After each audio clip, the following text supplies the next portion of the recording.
እኔ መምህር ሶፎንያስ መልካሙ እባላለሁ። እሺ ተማሪዎች፣ ወደ ዛሬ ትምህርታችን ከመሄዳችን በፊት በባለፈው የተማርነውን ትምህርት ለማስታወስ እንሞክር። እንደምታስታውሱ በጣም እርግጠኛ ነኝ። በባለፈው የተማርነው የነበረው ለማስታወስ ያክል ስለ አንግል አይተን ነበር።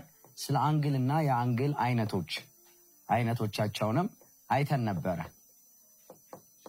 በዚህ መሰረት ብዙ አይነት አንግሎችን አይተን ነበር አብረን። ሹል አንግል የሚባል አይተን ነበረ። ዝርጥ አንግል የሚባል አይተን ነበር። ማዕዘናዊ አንግል የሚባል አይተን ነበረ። ዝርግ አንግል፣ ጥምዝ አንግል፣ በመጨረሻ ደግሞ ክብ የሚባል አይተን ነበር አብረን። ልኬቶቻቸውንም አይተን ነበር። ማዕዘናዊ አንግል 90 ዲግሪ እንደሆነ፣ ሹል አንግል ደግሞ በ0 እና በ90 ዲግሪ መሃል እንደነበረ ሁሉንም ልኬቶቻቸውን ያየንበት የትምህርት ጊዜ ነበረን። በጣም ጥሩ ጊዜም እንዳሳለፍን በጣም እርግጠኛ ነኝ። ታስታውሳላችሁ አይደል? በጣም ጥሩ። በዛሬው ትምህርታችን ደግሞ ጎነ ሶስቶችን አብረን እናያለን። ጎነ ሶስት በዛሬ በዋናነት የምናየው ጎነ ሶስትን ነው። ጎነ ሶስትን ስናይ ትርጓሜያቸውን እናያለን። ምን ማለት ነው የሚለውን አብረን እናያለን።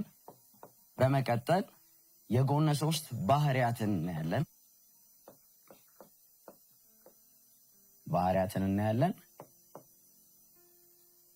አይነቶቹንም አብረን እናያለን ማለት ነው።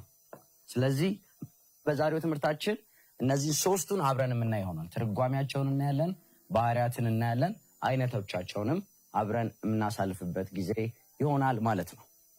በጣም ጥሩ። ስለዚህ ተማሪዎች የመጀመሪያውን ጎነ ሶስት ምን ማለት እንደሆነ አብረን እናያለን ማለት ነው። በዚህ መሰረት አስተውሉ። ጎነ ሶስት ማለት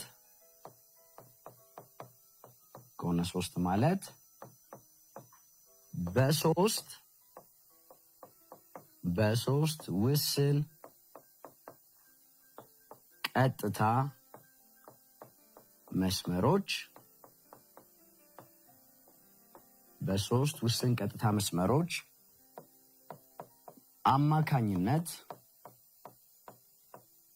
የሚፈጠር ዝግ ጠለላዊ ምስል ነው።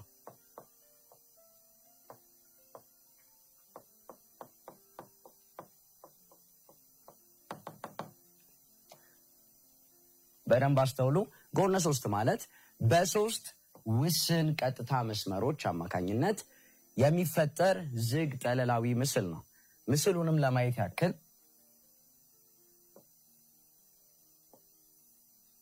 በዚህ መሰረት መስራትም እንችላለን። ስለዚህ እነዚህን በምናይበት ጊዜ በሶስት ውስን ቀጥታ ውስን የሚልበት ምክንያት የተለያዩ በሶስተኛ ክፍል ትምህርታቸው ለማስታወስ ያክል በተለያየ አይነት የመስመር አይነቶችን ለማየት ሞክረን ነበረ። ትይዩ መስመሮች፣ ተቋራጭ መስመሮች፣ ቀጥታ መስመሮች፣ የተለያዩ መስመሮችን አይተን ነበረ። ከመስመሮች ደግሞ አንዱ የሆነው ውስን ቀጥታ መስመር ከስሙ እንደምንረዳው የተገደበ ወይም ደግሞ ገደብ የተሰጠው መስመርን ይወክልናል። ስለዚህ በዚህ መሰረት በሶስት ውስን 1፣ 2 እና 3 በሶስቱ ውስን ቀጥታ መስመሮች አማካኝነት የሚፈጠር ዝግ ደግሞ የተባለበት ምክንያት ምንም አይነት የሚቀጥል መስመር የሌለው ወይም ደግሞ ዝግ ውስጡ የተዘጋለን የሚለውን ትርጓሜ ለመስጠት የተጠቀምንበት ይሆናል ማለት ነው። ስለዚህ ጎነ ሶስት ማለት በሶስት ውስን ቀጥታ መስመሮች አማካኝነት የሚፈጠር ዝግ ጠለላዊ ምስል ነው ማለት ነው። ስለዚህ በዚህ መሰረት ጎነ ሶስቶችን በዚህ መሰረት ስዕል ላይ ማስፈር እንችላለን ማለት ነው። እሺ ተማሪዎች፣ እስቲ 1 ደቂቃ ልሰጣችሁ ፈልጋለሁ። በ1 ደቂቃ ውስጥ እናንተም የራሳችሁን ጎነ ሶስት በሶስት ውስን ቀጥታ መስመሮች ሰርታችሁ ተመልሰን እንገናኛለን።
እሺ ተማሪዎች ተመልሰን ተገናኝተናል።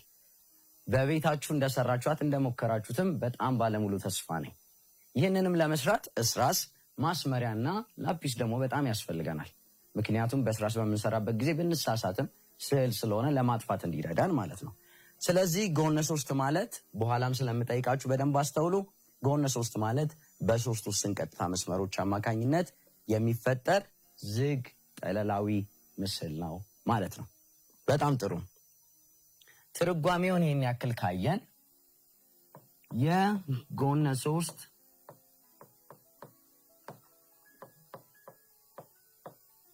ባህሪያትን አብረን እናያለን።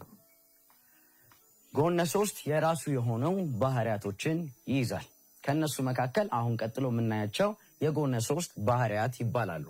የመጀመሪያው ስዕሉን አስቀምጠን ለመስራት ያክል ወይም ደግሞ ባህሪያቶቹን ለማየት ያክል ሀ ለ መ ብለን ብንሰይማቸው ባህሪያቶቹን ስናይ የመጀመሪያው ባህሪ ሶስት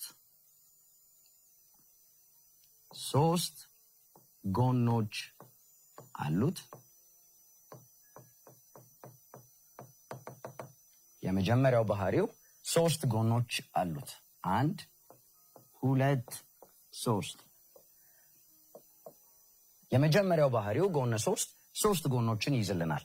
ሀለ ሀመ ለመ የሚል ሶስት ጎኖችን የያዘው የመጀመሪያው ባህሪው ሲሆን ሁለተኛው ባህሪው ሶስት አንግሎችን አሉት። ሶስት አንግሎች ትዝ ይላችሁ እንደሆነ ስለ አንግል ስንማር በአንድ መነሻ ነጥብ ላይ ተነስተው በሚሄዱ ሁለት ጨረሮች አማካኝነት የሚፈጠር አንግልን ስለሆነ የሚያሳየን በውስጡም ሶስት አንግሎችን ይሰጠናል ማለት ነው። በሶስተኛ ደግሞ ሶስት መለያያ ነጥቦችን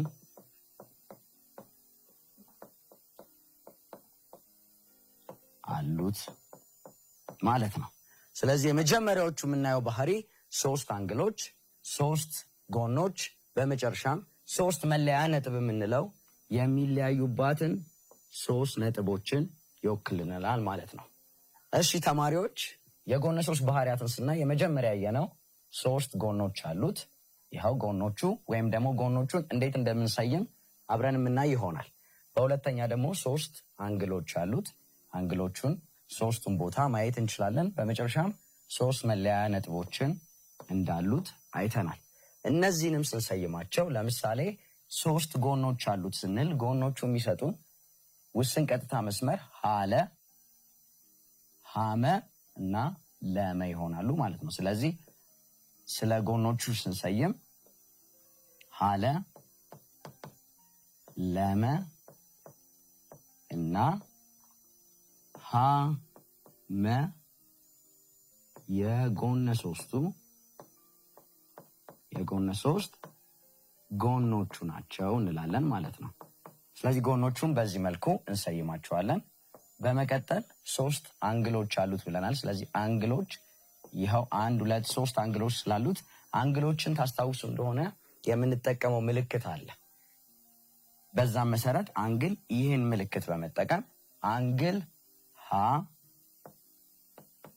አንግል ለ እና አንግል መ የጎነ ሶስቱ አንግሎች ናቸው ብለን እንሰይማለን ማለት ነው። በመጨረሻም መለያያ አለው ስለሚለን መለያዎቹን በምናወጣ ሰዓት መለያ ነጥቦቹ ላይ የተቀመጡትን ፊደላቶች እንደ መሰየሚያ እንጠቀማቸዋለን ማለት ነው። በዚህ መሰረት ሀ ለ እና መ የጎነ ሶስቱ መለያያ ነጥብ ናቸው ማለት ነው። ስለዚህ በዚህ መሰረት የተሰጠንን ጎነ ሶስት ባህሪያት በዚህ መልኩ መሰየም እንችላለን ማለት ነው። ተመልሰን ስንገናኝ ደግሞ አንድ ጎነ ሶስት ምስል ሰጣችሁና እናንተም ደግሞ እንዴት እንደምትሰይሙት አብረን የምናይበት ጊዜ ይኖረናል። ስንመለስ ደግሞ ሌሎቹንም ባህሪያቶች ደግሞ አብረን የምናይ ይሆናል። ስለዚህ በዚህ መሰረት አንድ ደግሞ ጎነ 3 ምስል ሰጣችኋለሁ። እሱን ደግሞ እንዴት ባህሪያታቸውን ለይታችሁ እንደምታወጡ አብረን እናያለን። እሺ መልመጃ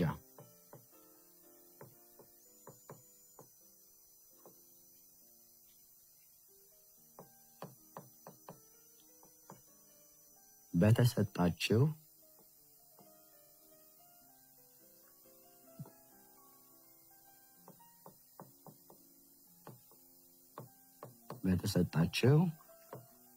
ጎነ 3 ምስል ውስጥ አንግሎቹን ጎኖቹን እና መለያያ ነጥቦቹን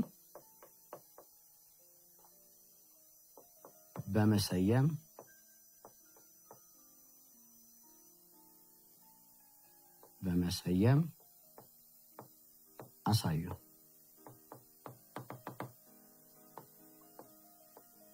እሺ አንድ ጎነ 3 ምስል ስለላችኋለሁ።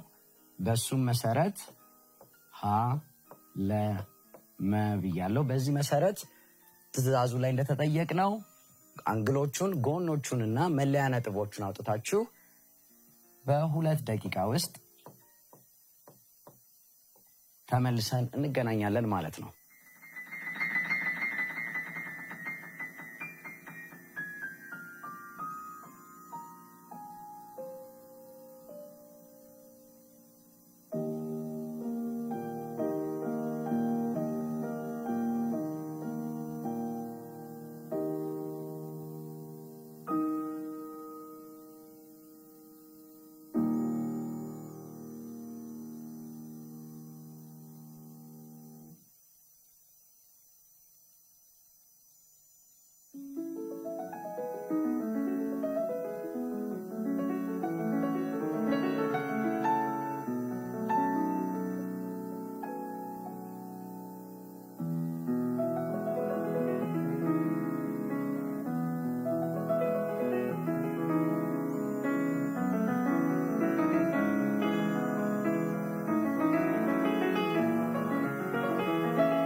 እሺ ተማሪዎች ተመልሰን ተገናኝተናል። እንደሰራችሁት ባለሙሉ ተስፋ ነኝ። አሁን ወደ መፍትሄው አብረን እንገባለን። መፍትሄውን አብረን እንሰራለን ማለት ነው። የመጀመሪያው የተጠየቅነው የጎነ 3 አንደኛው ባህሪ የሆነው አንግሎቹን ማውጣት ይሆናል። የመጀመሪያው አንግሎቹን ስናይ አንግሎቹ በአንድ መነሻ ነጥብ በሚነሱ 2 ጨረሮች የሚመሰረት ስለሆነ ጎነ 3 አንዱ ባህሪው 3 አንግሎች አሉት። ስለዚህ አንግሎቹን ስንሰይም አንግል ሀ፣ በመቀጠል አንግል ለ እና በመጨረሻም አንግል መ አንግሎቹ ሲሆኑ ጥሩ። በመቀጠል ደግሞ የተጠየቅነው ጎኖቹን ነው የሚለን። ስለዚህ ጎኖቹን ደግሞ የሚሰጡን ውስን ቀጥታ መስመር ሀለ፣ ውስን ቀጥታ መስመር ሀመና ውስን ቀጥታ መስመር ለመ ይሆናሉ ማለት ነው። በዚህ መሰረት ሀለ ለመ እና ውስን ቀጥታ መስመር ሀመ የጎነ ሶስቱ ጎኖች ናቸው ማለት ነው። ጥሩ። በዚህ መሰረት እየሰራችሁ እንደሆነ ባለሙሉ ተስፋ ነኝ። ወደ መጨረሻው ደግሞ ስንሄድ የተጠየቅነው መለያ ነጥቦቹን አውጡ ነው። ስለዚህ መለያ ነጥቦቹ ደግሞ ብለን የምንጠራቸው ሁለቱ ጨረሮች ወይም ደግሞ ሁለቱ መስመሮች የሚለያዩበት ቦታ ላይ የተወከሉት ፊደሎች ናቸው። በዚህ መሰረት ሀ፣ ለ እና በመጨረሻ መ መለያያ ነጥቦቹ ናቸው ማለት ነው። ስለዚህ በዚህ መሰረት ከሰራችሁ ትክክል ናችሁ ማለት ነው ተማሪዎች። እንደዚህም ደግሞ ካልሰራችሁ በድግምጋሚ በመስራት ውጤቱን ማምጣት እንደሚቻል ልነግራችሁ እወዳለሁ። ስለዚህ በዚህ መሰረት መሰየም እንደምንችል አይተናል ማለት ነው። በመቀጠል የምናየው አስተውሉ፣ ሌላ የጎነ ሶስት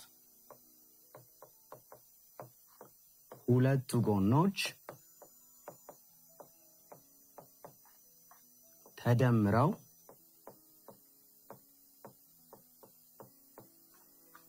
ከቀሪው አንዱ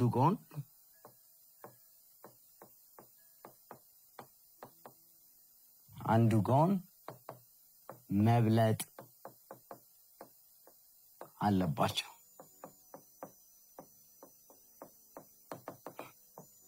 ይህ ማለት ለምሳሌ ጎነ ሶስቱን እንደዚህ ብንሰይመው ሀለመ ብለን ሀለ ሲደመር ለመ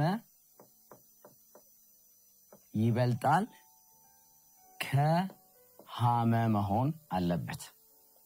ያ ማለት ሁለቱ ጎኖች ተደምረው ከቀሪው አንዱ ጎን መብለጥ አለበት። ይህ የጎነ ሶስት ሌላኛው ባህሪ ነው። ያ ማለት ይህንንም ስንሰራው ሀለ ሲደመር ሀመ ይበልጣል ከለመ መሆን አለበት። በመጨረሻም በሶስተኛ የምናየው ወይም ደግሞ ሀመ ሲደመር ለመ ይበልጣል ከሀለ ሁል ጊዜ እውነት ነው።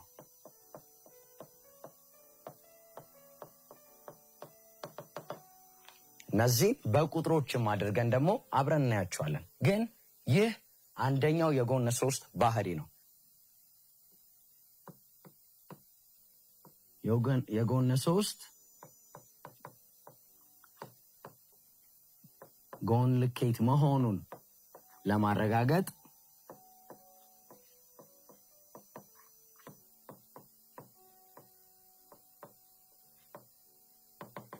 ምሳሌ ብናይ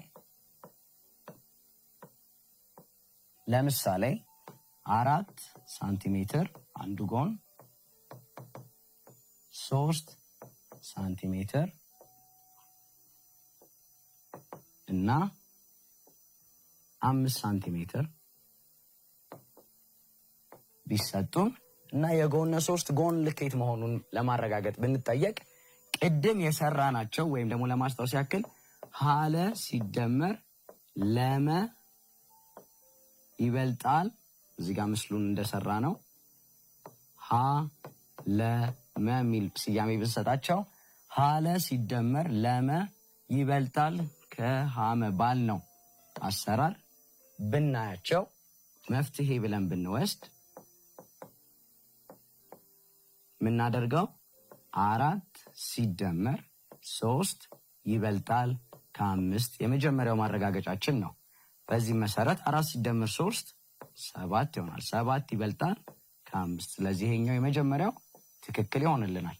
ግን አንዱን ብቻ አይተን ሳይሆን እዚህ ጋር እንዳየነው ሀለ ሲደመር ሀመ ይበልጣል ከለመ ሁለት ጎኖቹን ከአንዱ ጎን ይበልጣል ስለሆነ ሶስቱንም ማረጋገጥ ይጠበቅብናል ማለት ነው። በመጨረሻም ሀመ ሲደመር ለመ ይበልጣል ከሀለ ይሆናል። በዚህ መሰረት በመቀጠል ደግሞ የምናየው 4 ሲደመር 5 ይበልጣል ከ3 ይሆናል። ሁለተኛው ማረጋገጫችን ማለት ነው። በዚህ መሰረት 4 ሲደመር 5 9 ይሆናል። 9 ይበልጣል ከ3 ሁለተኛው ማረጋገጫችን ትክክል ይሆንልናል። ስለዚህ ሶስተኛ ማረጋገጫ ስለሚጠበቅብን በዚህ መሰረት ስለሆነ የምንሰራው ሶስተኛው ማረጋገጫችንን ስናይ 5 ሲደመር 3 ይበልጣል ከ4 ይሆናል ማለት ነው። ስለዚህ 5 ሲደመር 3 8 ይሆናል። 8 ይበልጣል ከ4 ስለዚህ ትክክል ይሆናል ማለት ነው። ስለዚህ ይህ የተሰጠን ልኬቶች ለጎነ 3 ምስል ሁሉ ጊዜ ትክክል ናቸው ማለት ነው። ስለዚህ እውነት ይሆናል ማለት ነው። ስለዚህ አሁን የጎነ 3 ጎን መሆኑን እንዴት ማረጋገጥ እንዳለብን አይተን ነበረ። ስለዚህ በዚህ መሰረት ደግሞ እስቲ እኔ ልኬቶችን ሰጣችኋለሁ፣ እናንተ ደግሞ አረጋግጣችሁ ሞክራችሁ ተመልሰን እንገናኛለን።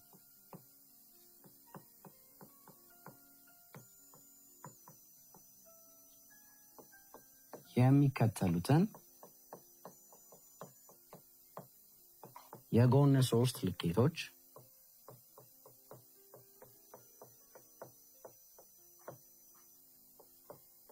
የጎነ 3ቱ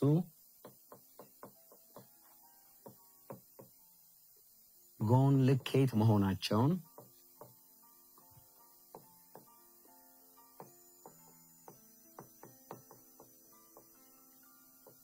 አረጋግጡ።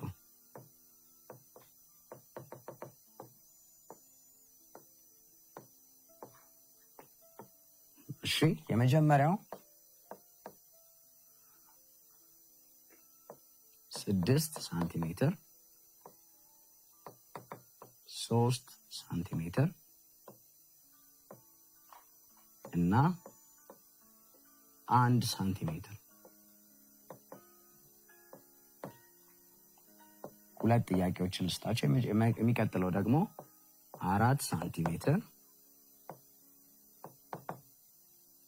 6 ሳንቲሜትር እና 8 ሳንቲሜትር ይሆናሉ። ስለዚህ ይሄንን ሁለቱንም በሶስቱም ማረጋገጫዎች ሰርተን ከ4 ደቂቃ በኋላ ተመልሰን እንገናኛለን። ከነ አሰራሩ ሰርተን ተመልሰን እንገናኛለን ማለት ነው።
እሺ ተማሪዎች ተመልሰን ተገናኝተናል።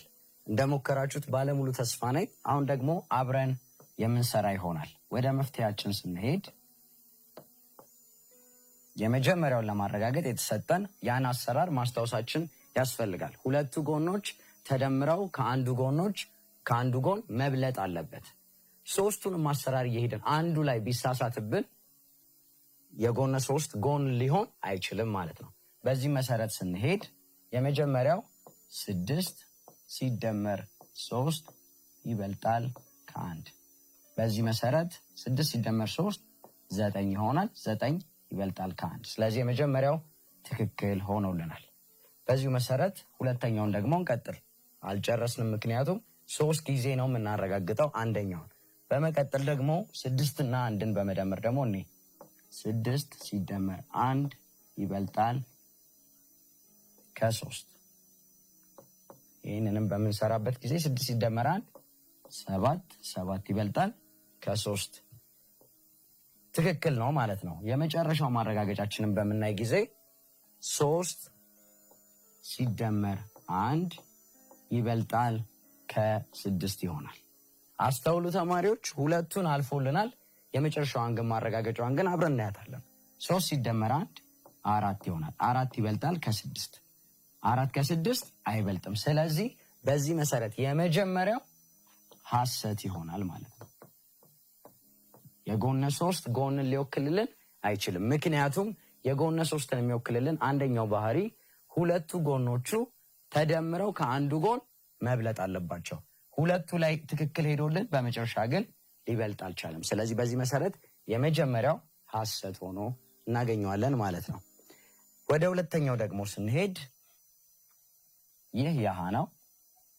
ወደ ለ ደግሞ ስንሄድ በደንብ ተከታተሉኝ ተማሪዎች። የመጀመሪያ የምናገኘው 4 ሲደመር 6 ይበልጣል ከ8። በዚህ መሰረት 4 ሲደመር 6 10 ይበልጣል ከ8። የመጀመሪያው ትክክል ይሆንልናል ማለት ነው። ሁለተኛውም ደግሞ እንሂድ። ሁለተኛውን ደግሞ በምንሄድ ጊዜ 4 ሲደመር 8 ይበልጣል ከ6 ይሆናል ማለት ነው። 4 ሲደመር 8 12 ይሆናል። 12 ይበልጣል ከ6። አሁንም ሁለተኛው ጎንም ትክክል ሆኖልናል።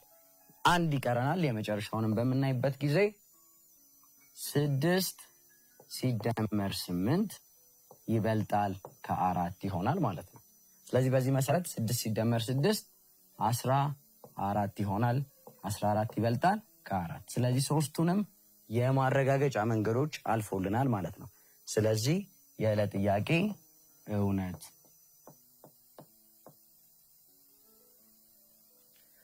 ይሆናል ማለት ነው። ስለዚህ በዚህ መሰረት ከሰራችሁ ትክክል ናችሁ ማለት ነው ተማሪዎች።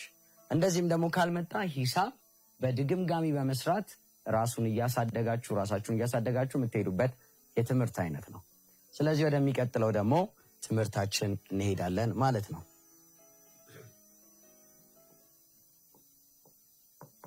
የጎነ 3 አይነቶች ወደሚለው ደግሞ ትምህርታችን እንሄዳለን ማለት ነው። አይነቶች ጥሩ ተማሪዎች፣ አሁን ጎነ 3 ትርጓሜውን አይተናል። ምን ማለት እንደሆነ በሶስት ውስን ቀጥታ መስመሮች አማካኝነት የሚመሰረት ዝግ ጠለላዊ ምስል እንደሆነ አይተናል። በመቀጠል ደግሞ የጎነ 3 እንዴት አይነቶቹን ባህሪያቶቹን አብረን አይተን ነበረ። 3 ጎኖች እንዳሉት፣ 3 አንግሎች እንዳሉት፣ 3 መለያ ነጥብ እንዳሉት፣ የጎነ 3 ሙሉ አንግሎቹ ወይም ደግሞ ዙሪያው ተለክቶ 180 መምጣት እንዳለበት፣ ሁለቱ ጎኖች ተደምረው ከአንዱ ጎን መብለጥ እንዳለበት ከዚህ በፊት በነበረን የትምህርት ክፍለ ጊዜ አብረን ለማየት ሞክረን ነበር። በመጨረሻም ደግሞ በዛሬው ትምህርታችን የምናየው የጎነ 3 አይነቶችን እና እንዴት እንደምንለያቸው አብረን እናያለን። ጎነ 3ቶችን የምንለያቸው በሁለት መንገድ ይሆናል። የመጀመሪያው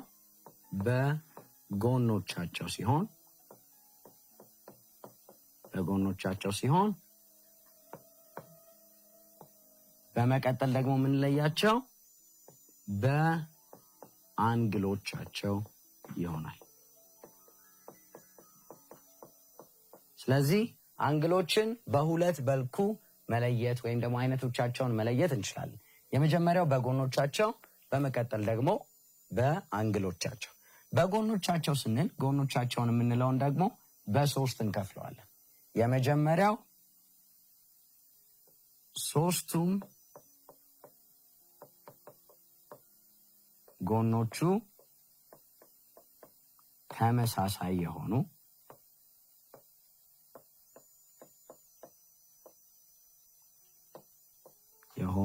ጎነ ሶስት ብለን ሶስቱም ጎኖቹ ተመሳሳይ የሆነ ጎነ ሶስት ብለን በሁለተኛ ደግሞ የምናየው ሁለቱ ጎኖቹ ተመሳሳይ የሆኑ ጎነ ሶስቶች ብለን በመጨረሻም ደግሞ የምናየው የምንለይበት መንገድ ሶስቱም ጎኖቹ የማይመሳሰሉ ወይም ደግሞ ልዩ ልይ ብለን እንሰይማቸዋለን። ስለዚህ በጎናቸው ስንል በሶስቱ መልኩ የምንለያቸው ይሆናል። የመጀመሪያው ጎነ ሶስት ጎኖቹን ሶስቱንም አይነቶች ለማየት ሶስት ጎነ ሶስት ምስሎችን ብንስል የመጀመሪያው ጎነ ሶስቶችን የምንለይበት መንገድ በጎነ ሶስት ላይ በምናስቀምጣቸው ጭረቶች ናቸው። የመጀመሪያው አንድ ጭረት አለው፣ ሁለተኛውም እንደዚህ። ሶስቱም ጎኖቹ ተመሳሳይ መሆኑን ምክንያቱም በሶስቱም ጎኖቹ ላይ ሶስት ጎን እንዳለው አይተናል። በሶስቱም ጎኖቹ ላይ የምንጠቀመው ጭረት አንድ አይነት ይሆናል ማለት ነው። ስለዚህ የመጀመሪያው ሶስቱም ጎኖቹ ተመሳሳይ የሆኑ የምንለው በምስል በዚህ መልኩ በምናይበት ጊዜ በጎናቸው የመጀመሪያው የምንለይበት ይሆናል። በሁለተኛው ደግሞ ሁለቱ ጎናቸው ተመሳሳይ፣ አንዱ ጎናቸው ብቻ ተመሳሳይ ያልሆነ ወይም ደግሞ ሁለቱ ጎኖች ተመሳሳይ የሆነ አንደኛው ደግሞ ከሁለቱ ጎኖች የተለየ ሆኖ በምናይበት ጊዜ በዚህ መልኩ የምንለይበት ይሆናል። በሶስተኛ ደግሞ የምናየው ሶስቱም ጎኖቹ የማይመሳሰሉ ይለናል። በዚህ መሰረት ሶስቱም ጎኖቹ የማይመሳሰሉ እንደሆኑ በዚህ መልኩም መግለጽ እንደምንችል የምናይበት ይሆናል ማለት ነው። ስለዚህ ጎነ ሶስት አይነቶችን ስንለይ የመጀመሪያ የምንለይበት መንገድ በጎኖቻቸው ይሆናል። በዚህ መሰረት የመጀመሪያው ሶስቱም ተመሳሳይ የሆኑ ጎነ ሶስቶች ብለን እንሰይማቸዋለን። በመቀጠል ሁለቱ ጎኖቹ ተመሳሳይ የሆኑ ብለን በዚህ መልኩ እናሳያለን። በመጨረሻም ደግሞ የምናየው ሶስቱም ጎኖቹ የማይመሳሰሉ ብለን የምናይበት መንገድ ይሆናል ማለት ነው። በአንግሎቻቸው ስናስቀምጥ በአንግሎቻቸው ደግሞ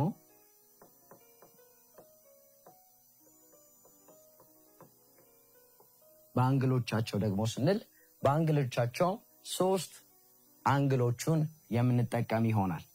የመጀመሪያው ሹል አንግል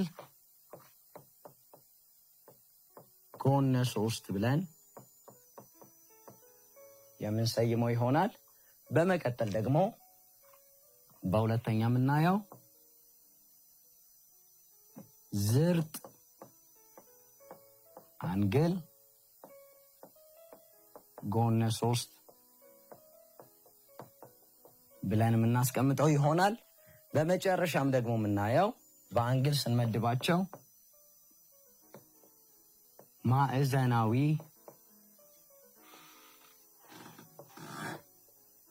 አንግል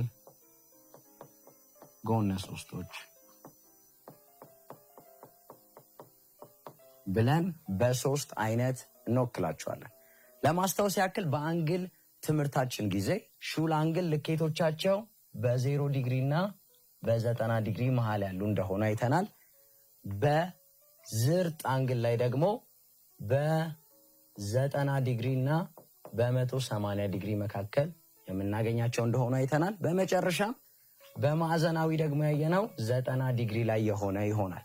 ያ ማለት በጎነ 3 ስንመድባቸው በማዕዘናዊ ስንል ከሶስቱ ጎነ 3ቶች አንደኛው ማዕዘናዊ አንግል በሚሰራበት ጊዜ ማዕዘናዊ አንግል ጎነ 3 ብለን የምንሰይማቸው በዚህ አይነት የሚታዩ ሲሆኑ ዝርጥ አንግል ብለን ደግሞ የምንሰይመው ከሶስቱ ጎኖች አንደኛው ዝርጥ አንግልን የሚመሰርትልን ሲሆን በመጨረሻም ደግሞ የምናየው ወይም ደግሞ ሹል አንግል ብለን ያልነው ሶስቱም ጎኖቹ ሹል አንግልን የሚፈጥሩልን ከሆነ ወይም ደግሞ ልኬታቸው በ0 ዲግሪ እና በ90 ዲግሪ የሚሆንልን ከሆነ በዚህ መልኩ ጎነ 3ቶችን እንመድባቸዋለን ማለት ነው።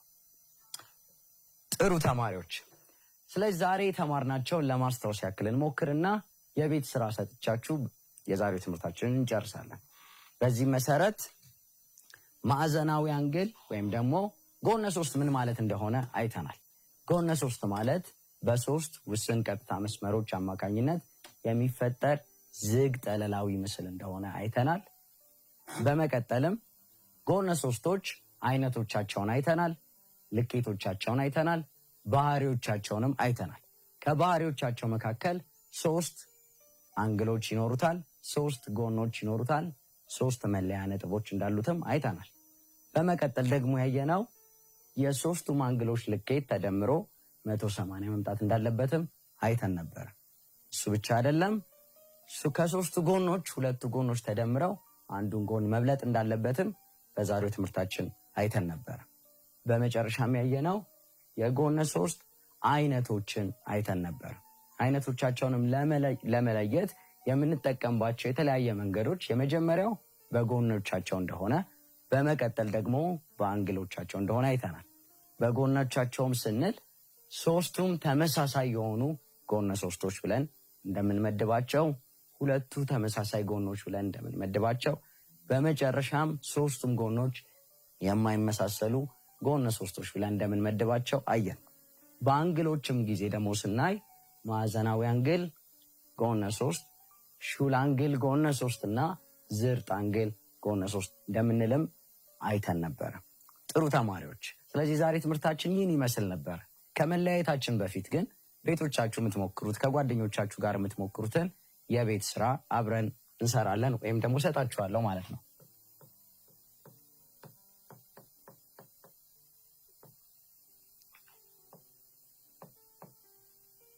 የሚከተሉትን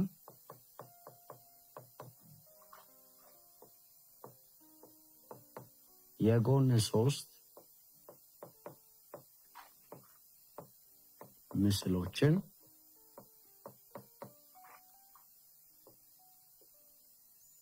በመመልከት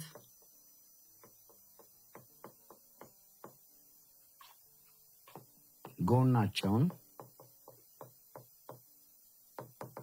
መለያ ነጥባቸውን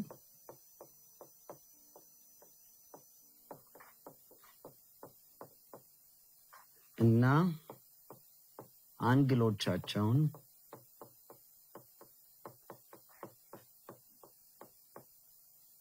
አውጡ። ጥሩ። የመጀመሪያው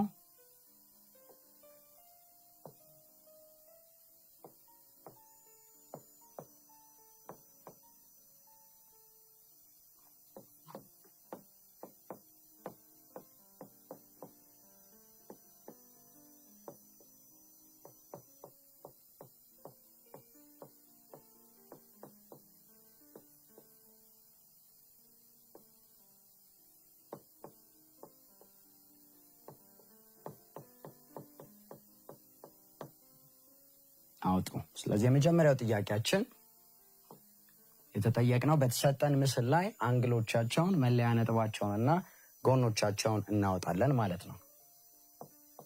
በመቀጠል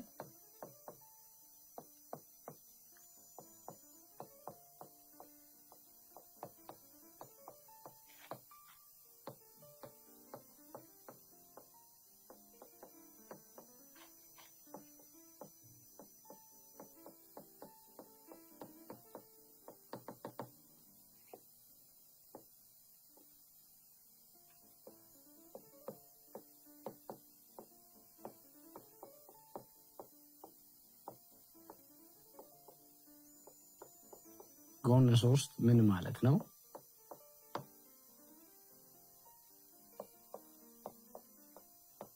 የጎነ 3 ባህሪያትን ዘርዝሩ። ጥሩ ተማሪዎች፣ ስለዚህ አሁን 3 ጥያቄዎችን ሰጥቻችኋለሁ። የመጀመሪያው በተሰጠን ምስል ላይ አንግሎቻቸውን እናወጣለን፣ መለያ ነጥባቸውን እናወጣለን፣ ጎነ 3ታቸውን ወይም ደግሞ ጎናቸውን እናወጣለን። በመጨረሻም ደግሞ የተጠየቅነው አጭር ጥያቄ ጎነ 3 ምን ማለት ነው፣ የጎነ 3 ባህሪያትንም ዘርዝሩ ይለናል ማለት ነው። ስለዚህ ተማሪዎች እነዚህን ጥያቄዎች በመስራት ዛሬ የተማርነውን ትምህርት በደንብ ማዳበር እንችላለን ማለት ነው። ጥሩ ተማሪዎች፣ ዛሬ አብሬያችሁ የቆየሁት እኔ መምህር ሶፎንያስ ነኝ። በሚቀጥለው የትምህርት ክፍለ ጊዜ እስከምንገናኝ ድረስ ሰላም ሁኑ ተማሪዎች።